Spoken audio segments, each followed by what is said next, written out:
দীর্ঘ সময় নেতৃত্বশূন্য থাকায় অচলাবস্থা জাতীয় মানবাধিকার কমিশন।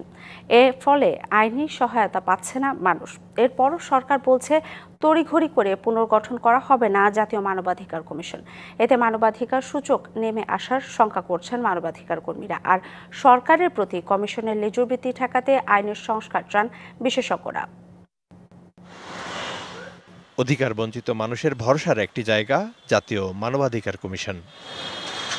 আইনি সেবা নিতে প্রতিদিন দেশের বিভিন্ন প্রান্ত থেকে মানুষ আসে রাজধানীর কারণ বাজারের এই অফিসে। তবে গেল 5 মাস ধরে কার্যত নেতৃত্বশূন্য জাতীয় মানবাধিকার কমিশন। তাই এখানে মিলছে না আইনি সহায়তা, বাড়ছে ভোগান্তি। এমন বাস্তবতায় সরকারকে দ্রুত কমিশন পুনর্গঠনের পরামর্শ আইনজীবী ও মানবাধিকার কর্মীদের। বর্তমানে বহু মানবাধিকার লঙ্ঘন হচ্ছে। এখন মানবাধিকার কমিশন না থাকার কারণে ওই প্রতিকারটা ওখান থেকে আমরা পাচ্ছি না।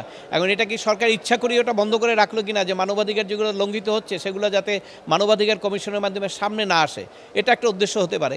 আর একটা উদ্দেশ্য হতে পারে তারা হয়তো জানেনই না যে এখানে একজন লোক নিয়োগ করা দরকার। তো ইমিডিয়েটলি মানবাধিকার কমিশনকে রিকনস্টিটিউট করতে হবে এবং একটা পর্যায়ে বলতে হবে যে এই মানবাধিকার কমিশনকে কোনো পলিটিক্যাল পার্টি তাদের নিজেদের ব্যবহার করবে না। কমিশন পুনর্গঠনের ধীরগতির কারণে খেসারত দিতে হতে পারে বলেও সতর্ক করেন তারা।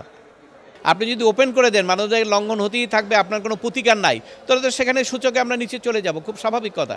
আর আপনার কমিশন থাকলে পরে সেখানে চেক অ্যান্ড ব্যালেন্স হবে, তখন কিন্তু সেই সূচকে নিচে যাওয়ার সম্ভাবনাটা কম থাকে। মানবাধিকার কমিশনটাকে যদি সুসংগঠিত না করেন, যদি রাজনীতি থেকে মুক্ত না করতে পারেন, এই মানবাধিকার কমিশন থাকা উচিত নয় আমার মনে হয়। তবে মানবাধিকার কমিশন নিয়োগে তাড়াহুড়ো করবে না সরকার। এর আগে সংশোধন করা হবে আইন। জাতীয় মানবাধিকার কমিশনের বিষয়ে সরকার একটু ধীরে সুস্থে এগোতে চায়। এই কারণে যে এর আগে আমরা দেখেছি যে আমাদের যে মানবাধিকার কমিশনগুলো ছিল তারা আসলে মানবাধিকার রক্ষার বদলে যারা মানবাধিকার লঙ্ঘন করেছে তাদেরকে এক ধরনের ক্লিন চিট দেওয়ার ব্যাপারে বেশি মনোযোগী ছিল। তিনি আরও জানান, আগে মানবাধিকার লঙ্ঘনকারীদের প্রশ্রয় দিত কমিশন, কিন্তু এর পুনরাবৃত্তি আর হতে দেবে না সরকার। আইন সংশোধন এবং পরিবর্ধন পরিমার্জন এই কাজগুলো করার প্রয়োজন সরকার উপলব্ধি করে। এবং মিজান আহমেদ, টিভিসি নিউজ, ঢাকা।